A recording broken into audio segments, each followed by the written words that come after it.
बच्चों, आज हम कक्षा 9 में अपनी पाठ्य पुस्तक संस्कृत खंड के पंचमः पाठ को पढ़ेंगे। पंचमः पाठ है परमहंसः रामकृष्ण।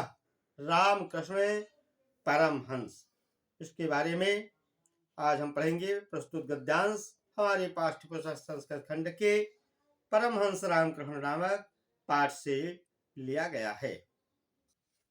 रामकृष्ण एका विलक्षणा महापुरुषा अभवन्। रामकृष्ण एक अलौकिक महापुरुष थे। तस्य विषये महात्मना गांधिना उक्तम। उसके विषय में महात्मा गांधी ने कहा है कि परमहंसस्य रामकृष्णस्य जीवन चरितम धर्माचरस्य प्रायोगिकम विवरण विद्यते। परमहंस रामकृष्ण के का जीवन चरित्र, धर्म का आचरण, व्यवहारिक विवरण मिलता है। तस्य जीवनम अस्मभ्यम ईश्वर दर्शनाय शक्तिम प्रददात। उनका जीवन हम सबको ईश्वर दर्शन की शक्ति प्रदान करता है। तस्य वचनानि न केवलम कस्यचित् नीरसानि ज्ञान वचनानि अपितु तस्य जीवन ग्रंथस्य पृष्ठानि एव। तस्य माने उनके, वचनानि माने वचन, न केवलम कश्चित माने केवल कोई नीरस ज्ञान के वचन ही नहीं, बल्कि उनके जीवन ग्रंथों की पुस्तक के पृष्ठ ही है।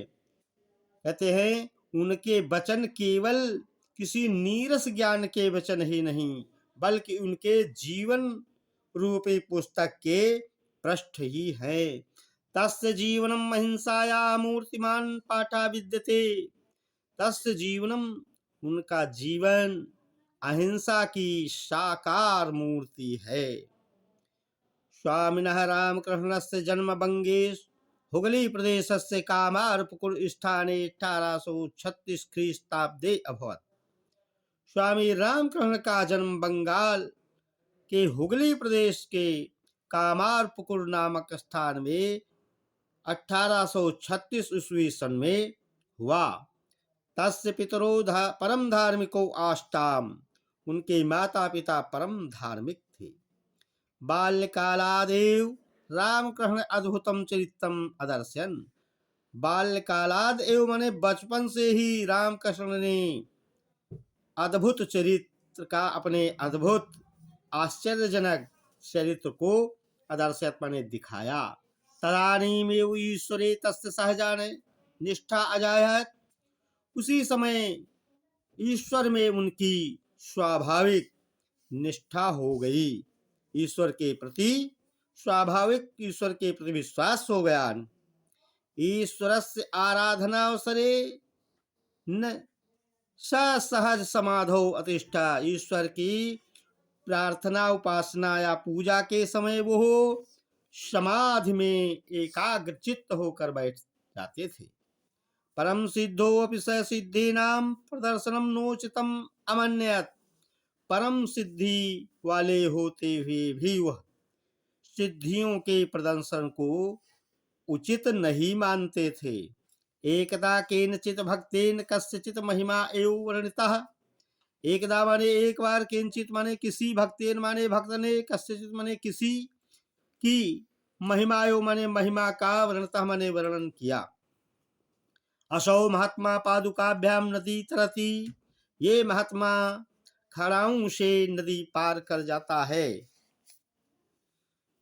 इति महती विस्मयस्य विषयः।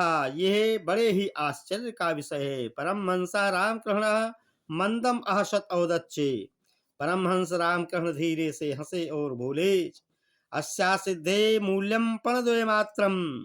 इस सिद्धि का मूल केवल 2 पैसे है। प्रणद्वयेन नौकया सा मान्यो जना नदीम तरती। 2 पैसे देकर लोग नाव से, सामान्य लोग नाव में बैठकर नदी पार कर जाते हैं। अनया सिद्धया केवलम प्रणद्वयस्य लाभोवत्। इस सिद्धि से केवल 2 पैसे का लाभ होता है। किम प्रयोजनम एतादृशा सिद्धे प्रदर्शनेन। ऐसी सिद्धि को दिखाने से क्या प्रयोजन, क्या मतलब है।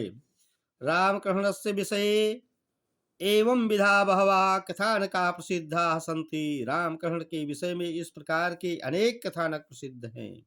आजीवनम चे आत्मचिंतने निरता आसीत, और जीवन भर वो आत्मचिंतन में संलग्न थे। अस्मिन् विषये तस्य अनेके अनुभवा लोके प्रसिद्धा। इस विषय में उनके अनेक अनुभव संसार में प्रसिद्ध है। तस्य एव वचनेषु, उनके इन वचनों में तस्य आध्यात्म अनुभवा वर्णिता। उनके इन वचनों में उनके आध्यात्म अनुभवों का वर्णन है। जले नवज्जुता प्राणा यथा निष्कर्मतुम आकुला भवन्ति। जल में डूबे हुए प्राण जैसे निष्क्रमतुम आकुला, जल से निकलने के लिए व्याकुल, भवन्ति बने होते हैं। तथा चेत ईश्वर दर्शनाय अपसमुत्सुका ता भवन्तु जना तदा तस्य दर्शनम भवितुम अर्हति। तो वैसे ही ईश्वर दर्शन के लिए भी अगर सभी लोग उत्सुक हों तो लोग उसका दर्शन कर सकते हैं। लोगों को ईश्वर के दर्शन हो सकते हैं। जैसे जल में डूबे हुए प्राण बाहर निकलने के लिए व्याकुल रहते हैं, ऐसे ही ईश्वर को के दर्शन के लिए अगर सब लोग व्याकुल हो जाएं तो ईश्वर के दर्शन हो सकते हैं। किमप साधनम साधयितुम मत्कृते दिनत्रयाधिकम कालः नैव अपेक्षते। किसी भी साधना को करने के लिए मत्कृते माने मेरे लिए या मुझे 3 दिन से अधिक का समय नहीं चाहिए। ना हम वांछाम भौतिक सुख प्रदाम विद्याम, मैं सांसारिक सुख की विद्या को नहीं वांछाम माने चाहता हूँ। अहम तू ताम विद्याम वांछाम, मैं तो उस विद्या को चाहता हूँ। मया हृदय ज्ञानस्य उदय भवत, जिसके द्वारा मेरे हृदय में ज्ञान का उदय हो। अयम महापुरुषा स्वकीयेन योगाभ्यासेनैव एतावान महान संजातः। ये महापुरुष अपने योगाभ्यास के बल से ही इतना महान हो गया। सा ईदशा विवेकी शुद्ध चित्तश्चासीत, वह ऐसे विवेकी और पवित्र आत्मा वाले थे। यत तस्य कृते मानव कृता विभेदा निर्मूला अजायंत, कि उनके द्वारा उनके अनुसार मानव के द्वारा बनाए गए भेदभाव सब निरर्थक हो गए। स्वकीयेन आचरणेन एव तेन सर्व साधितम। स्वकीयेन आचरणेन, अपने आचरण के द्वारा ही उन्होंने सब कुछ सिद्ध कर दिया। विश्व विश्रुतः स्वामी विवेकानंद अश्वयो महाभाग शिष्य आसीत। विश्व विश्रुतः माने संसार में प्रसिद्ध स्वामी विवेकानंद अश्वयो महाभाग माने इन्हीं महापुरुष के शिष्य माने शेष आसीत माने थे। संसार में प्रसिद्ध स्वामी विवेकानंद इन्हीं महापुरुष के शिष्य थे। तेन न केवलम भारतवर्षे अपितु पाश्चात्य देशे स्वपि व्यापकस्य मानव धर्म से डिंडिम घोषा कृता। तेन न केवलम, उन्होंने केवल भारतवर्ष में ही नहीं बल्कि पश्चिमी देशों में भी व्यापक मानव धर्म का ढिंढोरा पीटा। तेन अन्यश्च शिष्य जनानां कल्याणार्थम, उनके अन्य शिष्यों ने लोगों के कल्याण के लिए स्थाने स्थाने रामकृष्ण सेवाश्रमा स्थापिता। स्थान स्थान पर रामकृष्ण सेवा आश्रम स्थापित किए। ईश्वरानुभव दुखितानां जनानां सेवया पुष्यति। ईश्वर का अनुभव दुखी लोगों की सेवा से ही विकसित होता है। इति रामकृष्णस्य महान संदेशः, यह स्वामी रामकृष्ण का महान संदेश है। बच्चों, आज हम इतना ही पढ़कर विराम लेंगे। अगले दिन अगला पाठ पढ़ेंगे। और आप हमारे आधुनिक हिंदी ज्ञान सागर चैनल को सब्सक्राइब करें, लाइक करें। धन्यवाद।